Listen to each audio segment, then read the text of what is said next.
what he and his family members suffer because of the latest Israeli attacks. Mohammed's mother is a doctor in Gaza, therefore she is much needed and staying. Other members of his family need to try and escape from the Israeli bombings, and it really is quite shocking when you think that people in this day and age, in the 21st century, are subjected to this kind of aerial bombardment, this kind of mass murder because of what the Israelis, the Zionists, are doing. And they do it with the blessing of the British government, with people like William Hague, William Hague, who blames the victims, William Hague, who says it's the fault of Mohammed, his family and the government, of what government they're allowed to have in that part of the world. Apparently, according to the Tories, it's their fault that they're being bombed by the Israelis. We have to say, we reject this. We reject this as trade unionists. We reject it as human beings. And we reject it as a mass movement that can begin to break the Israelis and the Zionist grip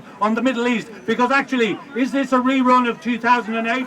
Are they calling up reservists because they want to invade through Gaza? Well, actually, if they're doing that, they've got another thing coming. I'm not saying that because of wishful thinking. I'm not even saying that because of Hamas's stock of Katyusha rockets, impressive though that may appear to be. I'm saying it because the situation has changed. The road to Jerusalem is through Cairo. That is not an empty slogan. The situation, the Egyptian revolution, is the potential savior.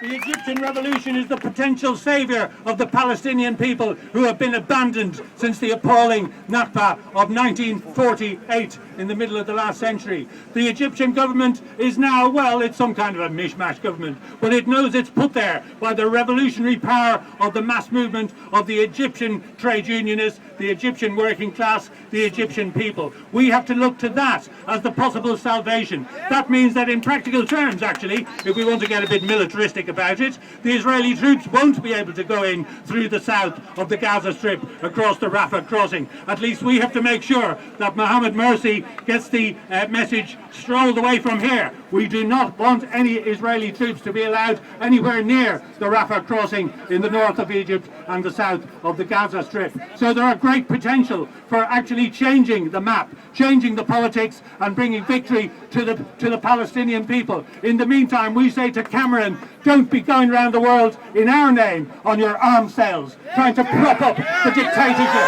trying to prop up the threat of the Arab dictators.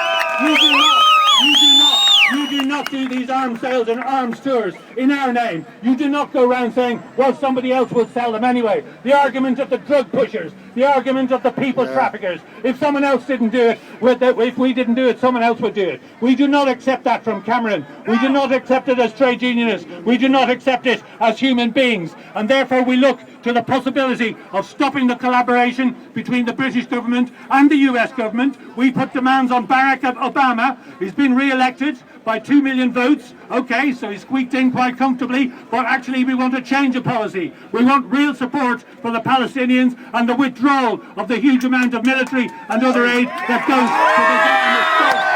So let's keep up the movement.